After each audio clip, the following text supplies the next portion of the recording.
Gelo ki dixwaze şingal bikeve destê Tirkiyê de. PDK yan PKK.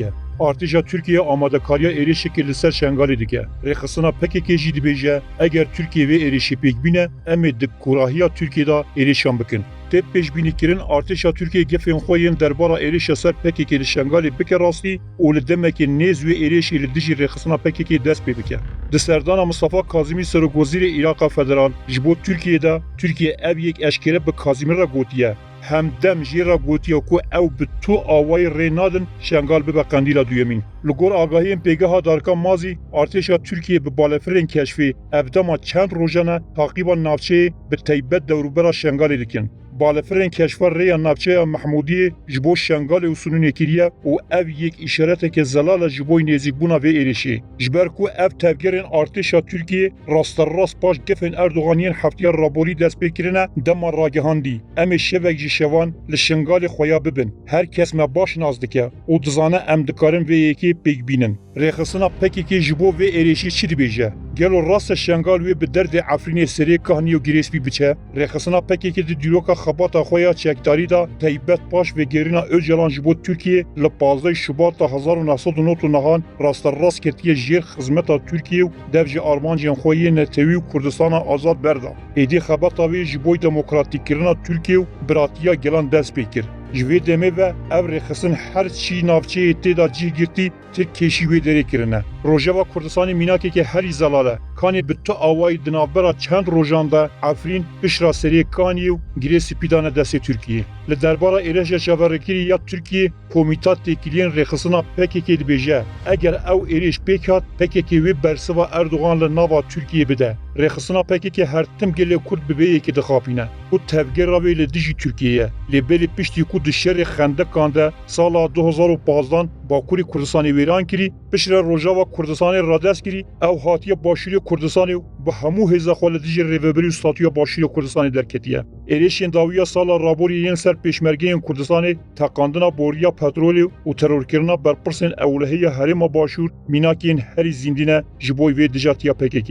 Zêdebarî hencet dane destê Tirkiye ji bo êrişa Tirkiye ya xizîrana sala raborî bi navê Pencebaz û Pencepaleng ku tê da pitirê pêncî gundên Başûr bi taybet li sînorê parêzgehiya doyekê hatin çolkirin û leşkerê Tirkiye bi kurahiya 18 kilometran pêşî Başûr kirî. Baş vê yekê bi destveberdana pitirê pêncî gundan û radestkirina çiyayê herî stratejîk bi navê heftanînê gişîna PKK êrişî Tirkiye bike, sloganên xwe yên mezin bike pratik û leşkerê Tirkiye wekî çawa di çapemeniya xwe da şikandî li ser erdê û bi awayekî pratik jî bişkêne. Bereva jî wê êrişî pêşmerge û saziyên hikûmî yên Herêma Başûrê Kurdistanê kirin. Gelo PDK'ye rêkê ji bo artêşa Tirkiye xweş dike yan jî PKK.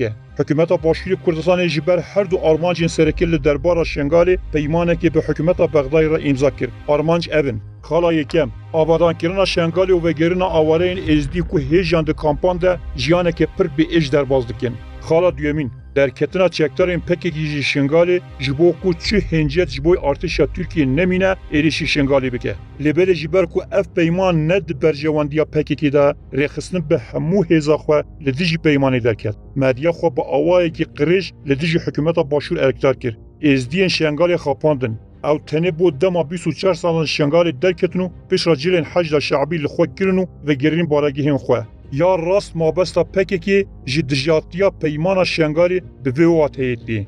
Xala yekemîn, PKK ji şengalê dernakeve, ji ber ku ew vegerîna pêşmerge qebûl nake. Lêbelê qebûl dike, şengal di destê hecda şeعبî de be û askerên Tirk bikevin tê de. Xala duyemîn, PKK dixwaze hêncetekê bide destê Erdogan û êrişî şengalê bike. PKK dibêje heger êriş pêk hat, em ê şer bibin di kurahiya Tirkiye de.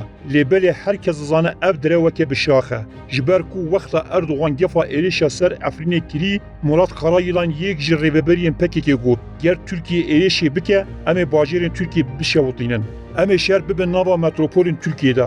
Ger şerefa Erdogan hebe evê were. Lêbelê dawiyê Efrîn û pişra bajêrên din yên Rojavayê welat di nava çend rojan da dane destê Tirkiye. Lawma tê pêşbînîkirin wê şengalê jî di navbera çend saetan da bidin destê Tirkiye û dîsa ezman ji piyan dirêjtir derkevin û ser çapemenî û behs li lehengiya xwe ya saxte bikin. Gelo qey şeref li cem PKK çi ye? Belê, em ê bi çavê serê xwe bibînin ku PKK nikare yek gulle jî li Stenbol û Enqereyê biteqîne. Lawma pedeke û rêveberiya başûr heme hewlekê ji bo rêgirtinê li pêkhatina êrişa ser Şengalê dikin. Lê belê pekekê sûnd xwariye ji Şengalê dernekeve û li ber wan hewlên pedekê bi dij derkeve. Bi gotinekê din pekekê sûnd xwariye Şengalê bi derdê Efrîn û Serê Kahiniyê bibe. Pekekê bi tu awayê rojevê diguherîne. Jêrbijêr Tirkiye kêşî Şengalê dike û eşkere jî pedekê re dixwaze. Dev jî sîxuriyê ji bo Tirkiye berde. Digel gefên Tirkiye yên nêzîbûna operasyona ser Şengalê, Cemîl Bayek hevserokê Konseya Rêvebir ya keçekê roja înê 29/1/2021 li Sêr TV'yê derket û bang li pedekê kir û dev jî sîxuriya xwe ji bo Tirkiye berde. Bayık go, tu pirsgirêkeke me li gel statûya Başûrê Kurdistanê û pêşmergehan nîne. Em wan qebûl dikin. Pirsa li vir ser hildide ev e. Gelo PKK li çi demekê hebûna pêşmergehan qebûl kiriye. Heya ku ji nû ve qebûl bikin. Dev ji cinayetên rêxistina PKK yên serdema bi zeva rizgarîxwaziyê di derheq pêşmergeyan da berde. Em ê tenê behsê sala raborî bikin. Kanê PKK çend caran bi terzê terorîstan êrişî pêşmergan kir û li Çemankî, Kahnimasî û Sihêla şehîd xistin. Ji xwe Maqay Aldar Xelîl bi talimatên Qendîlê û şexsê Cemîl Bayek beriya çend rojan pêşmergeyên roj bi çete bi nav nekiribûn, ya rast PKK her tim hewl dide şaşîtî û sîxuriya xwe ya ji bo Tirkiye, Îranê û Sûriyê bike kincek li ber pedekê û rêveberiya başûr. Hekerna Cemîl Bayek û tevahiya rêveberên PKK ji her kesê baştir dizanin ku heger ew ji Şengalê dernekevin êrişî wê werekirin. Ew jî her kesê baştir dizanin ku PKK hewl dide rêyê li vê êrişî bigire. Lawma Cemîl Bayek ji bo ku vê plana rêxistinê bipaçine hatiye û bang li PKK kiriye û dev jî sîxurtiyê ji bo Tirkiye berde. PKK baş zane ku têkiliyên wê bi Tirkiye û Îranê û Sûriye ra casusî û ajanî ye. Lawma wê tir jî têkiliyên her aliyekî bi wan dewletan re heye. Ew difikire ku her aliyekî têkilî çêkirin ew sîxuriyê dike. Cemîl Bayek jî têkiliyên rêveberiya Başûrê Kurdistanê bi dewleta Tirkiye ra bi ajanî dibîne. Ew fêm nake ku çi cûrên têkiliyan hene. Yên rêveberiya Başûr jî li ser bangeha aborî û bazirganiyê bi Tirkiye ra hatiye avakirin. Ji xwe mezintirîn deriyê Sînoriyê bazirganiyê li Iraqê û li Başûrê Kurdistanê ye. Em ê bîra Cemîl Bayek û rêhevalên wî yên keçekê li gotina rêveberê wan Anku Apo bînin. Wexta li 15 Şibata sala 1999 dema ku hatiye desteserkirin û vegerandin ji bo Tirkiye çi gotibû. Maqay Apo ne gotibû ez ji bo xizmeta Tirkiye amade me. Maqay ne gotibû dayika min jî Tirk e û ez ji Tirkiye ra hez dikim. Belê Apê Cemîl ji xwe gotibû ez ê rêxistina PKK ji bo xizmeta Tirkiyeyekî demokratîk erkdar bikim. Lê dawiyê em ji Apê Cemîl ra dibêjin.